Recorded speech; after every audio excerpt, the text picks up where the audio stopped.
سورہ بنی اسرائیل پارہ نمبر 15 آیت نمبر 78۔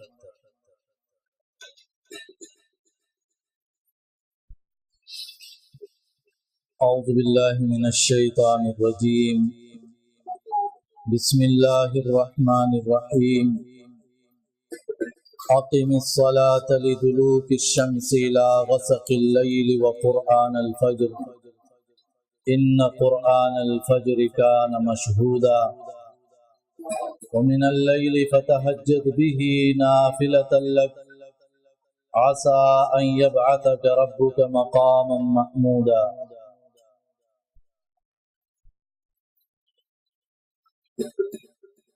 اس آیت میں 5 وقت کے نمازوں کا تذکرہ ہے، ذکر ہے۔ صحابہ کے دور میں، زمانے میں یہ تصور نہیں کیا جا سکتا تھا کہ ایک شخص وہ مسلمان ہو اور نماز نہ پڑھے، ایسا بالکل نہیں۔ نماز پڑھنا یہ انتہائی ضروری عمل ہے مسلمان کے لیے، اور فرائض جو کہ 5 فرض نمازیں ہیں، اس کے علاوہ نفل نمازیں بھی ہے، وہ انسان اپنے اختیار سے پڑھتا ہے تاکہ گناہ معاف ہو جائے اور درجات بلند ہو جائے۔ اور نفلی نمازوں میں سب سے بہتر نماز پھر تہجد کی نماز۔ تو فرض نمازوں کے بعد دوسری آیت میں تہجد کی نماز کا ذکر ہے، ان آیتوں میں کیا جا رہا ہے۔ اقم الصلاۃ، آپ قائم کیجئے نماز، لدلوک الشمس، سورج ڈھلنے کے بعد سے، یعنی یہ جو زوال ہے، سورج ڈھلنے کے بعد وقت میں ظہر کی نماز اور عصر کی نماز، الی غسق اللیل، رات کے اندھیرے تک، یعنی مغرب کی نماز اور عشاء کی نماز، وقرآن الفجر، اور نماز صبح بھی۔ اب صبح کی نماز کو قرآن کہا گیا کیونکہ صبح کی نماز میں قرآن کی تلاوت زیادہ ہوتی ہے، قرآن کی آیتیں زیادہ پڑھی جاتی ہیں۔ احادیث میں آتا ہے 60 سے لے کر 100 تک آیتیں رسول اللہ صلی اللہ علیہ وسلم صبح کی نماز میں پڑھا کرتے ہیں، 60 سے لے کر 100 تک کی آیتیں وہ پڑھا کرتے ہیں۔ اور یہ پھر صبح کی نماز جو ہے، اس میں فرشتے جمع ہوتے ہیں، اور دن اور رات دونوں فرشتے جمع ہوتے ہیں۔ وہ دن والے فرشتے آ جاتے ہیں، رات والے فرشتے جاتے ہیں، لیکن جب تک وہ آئے نہیں یہ جاتے نہیں۔ تو حدیث میں آتا ہے رب العالمین سب کچھ جاننے کے باوجود ان سے پوچھتا ہے کہ میرے بندے کس حالت میں تھے، تو یہ فرشتے ان سے کہتے ہیں ہم گئے بھی تو نماز پڑھ رہے تھے، آ رہے تو نماز پڑھ رہے تھے۔ تو یہ ایک بہترین گواہی ہوتی ہے، فرشتے انسان کے بارے میں اس طرح گواہی دیتے ہیں۔ ان قرآن الفجر کان مشہودا، بے شک نماز صبح فرشتوں کے حاضر ہونے کا وقت ہے، اسی لیے یہ صبح کی نماز یہ بہت بابرکت نماز ہے، اور صبح کا وقت بھی بہت بابرکت ہے۔ نبی صلی اللہ علیہ وسلم نے دعائیں بھی کی، اللہ مبارک لامتی فی بکورہا، میری امت کے لیے صبح کے اوقات میں برکت عطا فرما۔ اس میں عام صحابہ کرام صبح کی نماز کے بعد نہیں سویا کرتے تھے، وہ اذکار پڑھا کرتے تھے، پھر اس کے بعد اشراق کی نماز پڑھا کرتے تھے۔ اگر کوئی آج کل مجبوری کی وجہ سے کہ اس کو کوئی اور ٹائم نہیں ملتا، صبح کی نماز پڑھ لیتا ہے اس کے بعد سوتا ہے تو حرام نہیں ہوگا، لیکن بہتر یہ ہے کہ صبح کا وقت ضائع نہ ہو۔ یہ ان لوگوں کی بات ہو رہی جو صبح کی نماز پڑھ کے سوتے ہیں، ان کے لیے بھی اچھا نہیں ہے، لیکن اگر مجبوری کی وجہ سے فرض نماز پڑھنے کے بعد سوتے ہیں تو چلو ان کی ایک مجبوری ہے۔ پھر آپ سوچئے ان لوگوں کا جو کہ فرض نماز بھی نہیں پڑھتے صبح کی، اور سوئے رہتے ہیں یہاں تک کہ 10 بجے 11 بجے 12 بجے، کبھی ظہر کے وقت کے ظہر کی نماز کے ساتھ پڑھ لیتے۔ یہ طریقہ کار جو ہے وہ بالکل غلط ہے۔ ایسے شخص کے بارے میں آتا ہے کہ شیطان اس کے کانوں میں پیشاب کرتا ہے، اب ایسا شخص جس کے کانوں میں شیطان پیشاب کرتا ہے تو اس کے دماغ میں سکون کہاں سے آئے گا، خوشی کہاں سے آئے گی، اچھی سوچ کہاں سے آئے گی؟ دماغ جو ہے وائرس آ گیا اس میں، شیطان کا پیشاب کوئی پاک چیز نہیں، دماغ اس میں وائرس آ گیا، کمپیوٹر وائرس سے بھر گیا، پھر کہتے ہیں نصیحت اثر نہیں ہوتی ہے اور نیک اعمال میں دل نہیں کرتا ہے، پریشان رہتا ہوں، دل غمزدہ ہے۔ تو یہ اس وجہ سے ہے کہ یہ آپ صبح کی نماز کا خیال نہیں رکھ رہے۔ صبح کی نماز جب انسان پڑھتا ہے تو وہ اللہ کے ذمے میں ہوتا ہے، سارا دن اللہ کے ذمے، اور کہا گیا کہ اللہ نے جو ذمہ لے لیا ہے اس کو نقصان نہ پہنچایا جائے، ورنہ اس شخص کو جو ایسے شخص کو نقصان دیتا ہے اللہ جو ہے وہ عذاب میں مبتلا کرتا ہے۔ تو یہ بہت بڑی گارنٹی ہے ایک قسم کی، آپ صبح کی نماز پڑھیں۔ پھر عشاء کی جب فرض نماز باجماعت پڑھتے ہو، صبح کی باجماعت پڑھتے ہو، تو یہ ایسا ہے کہ پوری رات آپ نے نماز پڑھی، یہ صحیح حدیث، آپ سوئے رہے لیکن آپ کو پوری رات نفل پڑھنے کی وہ ثواب ملا۔ کس قدر جو ہے وہ بہتر طریقہ۔ ایک میں کل ہی عیسیٰ علیہ السلام کا ایک واقعہ پڑھ رہا تھا، ایک شخص سے اس نے جنات نکال، اس پہ جنات تھے تو اس کو نکال دیا دم کے ذریعے، اور پھر اس کے بعد فرمایا کہ لا یخرج ھذا الجنس الا بالصوم والصلاۃ، یہ جو چیزیں ہیں یہ انسان سے نہیں نکلتی ہے مگر نماز اور روزے کے ذریعے نکلتی ہے۔ دیکھیے اسرائیلی روایت، نماز اور روزے کے ذریعے یہ نکلتی ہے۔ تو معلوم ہوا کہ جن لڑکیوں کو، جن مردوں کو اگر جنات کا مسئلہ ہے، جن گھروں میں جنات کا مسئلہ ہے تو وہ نماز کی پابندی کرے، وہ روزے رکھا کرے تو جنات نکل جائے۔ بات سمجھ میں آ رہی؟ بعض مرتبہ انسان جو ہے وہ اللہ سے دور ہوتا ہے، دین سے دور ہوتا ہے، تو بس جنات ذہن پہ بسیرا کر لیتے، ان کے لیے یہ اچھی جگہ مل جاتی، وہ تو بیٹھے رہتے ہیں، ہر اس دل پہ اٹیک کرنے کے لیے تیار بیٹھے ہوتے ہیں جو دل اللہ سے غافل ہو جائے، اللہ کی یاد سے غافل ہو جائے۔ اس لیے آپ پڑھتے ہیں کہ جب انسان جو گھر میں آتا ہے رات کو اور بسم اللہ پڑھنے کے بغیر دروازہ بند کرتا ہے تو شیطان اندر گھس آتا ہے، لیکن اگر بسم اللہ پڑھ لے، اللہ کو یاد کر کے دروازہ بند کرے تو شیطان اندر نہیں جاتا۔ یہ جنات کے شیاطین بھی نہیں آتے، اور اکثر اللہ رب العالمین انسانوں کی شیاطین سے بھی ایسے گھروں کی حفاظت فرماتے ہیں۔ ادھر ادھر جو ہے وہ لوٹ مار ہو جاتی ہے، چوری ہو جاتی ہے، ڈکیتی ہو جاتی ہے، وہ گھر محفوظ رہتے ہیں، زلزلے آتے ہیں وہ گھر محفوظ رہ جاتا ہے، بہت سے مسائل ہوتے ہیں، تو ایسے گھروں کی اللہ پھر جو ہے وہ حفاظت فرما دیتا ہے۔ اچھا، ایک تو فرض نماز ہو گئی، اس فرض نمازوں کی پابندی وہ انتہائی ضروری ہے۔ اگر ایک شخص فرض نماز کا پابند ہے، بھلے اس نے کوئی نفل نماز نہیں پڑھی، یہ جنت میں جائے گا، لیکن اگر فرض نماز میں کسی کی کوتاہیاں ہیں تو اس کے لیے چانس ہے کہ نوافل سے پوری ہو جائے۔ اب نوافل نہیں ہے تو کیسے پوری؟ نفل نمازوں سے وہ پوری ہو جاتی ہے، وہ جو کوتاہی، وہ جو کمی ہوتی ہے پوری ہو جاتی ہے۔ تو نفل نمازوں میں سب سے بہتر جو ہے وہ تہجد کی نماز ہے۔ تو اب اس میں اس آیت میں بھی تہجد کی نماز کا ذکر ہے۔ جو شخص ایک اچھا عالم بننا چاہتا ہے، جو شخص جو کامیاب اور قوی مومن بننا چاہتا ہے، جو شخص چاہتا ہے کہ اللہ کے ساتھ مجھے قرب حاصل ہو جائے اور ایک انس حاصل ہو جائے اور اس کے دل کے اندر اور دماغ کے اندر وہ اطمینان آ جائے، تو اس کے لیے تہجد کی نماز جو ہے وہ بہت ضروری ہے۔ من طلب العلا سہر اللیالی، جو اونچے مقامات تک پہنچنا چاہتا ہے تو وہ راتوں کو جو ہے وہ بیدار رہتا ہے۔ آپ دیکھیں ایک شخص ہے، وہ ڈاکٹر بننا چاہتا ہے، انجینئر بننا چاہتا ہے، رات بھر جو ہے پڑھائیاں کرتا رہتا ہے، بہت کم نیند کرتا ہے، صبح سویرے پھر بیدار ہو جاتا ہے۔ تو اگر آپ دین میں اونچا مقام حاصل کرنا چاہتے ہو، آخرت میں اونچا مقام حاصل کرنا چاہتے ہو، تو ضروری ہے کہ انسان تہجد کی نماز۔ اگر بالکل نہیں کر سکتے ہو تو آپ ایسا کرو کہ عشاء کی نماز جب آپ پڑھ لیتے ہو، بہتر وقت یہ ہوتا ہے کہ رات کے آخری حصے میں بندہ اٹھتا ہے، تہجد پڑھتا ہے، اس وقت اللہ رب العالمین آسمانی دنیا پہ تشریف لاتا ہے اور کہتا ہے کوئی ہے جو مجھ سے مانگے میں اس کو عطا کروں،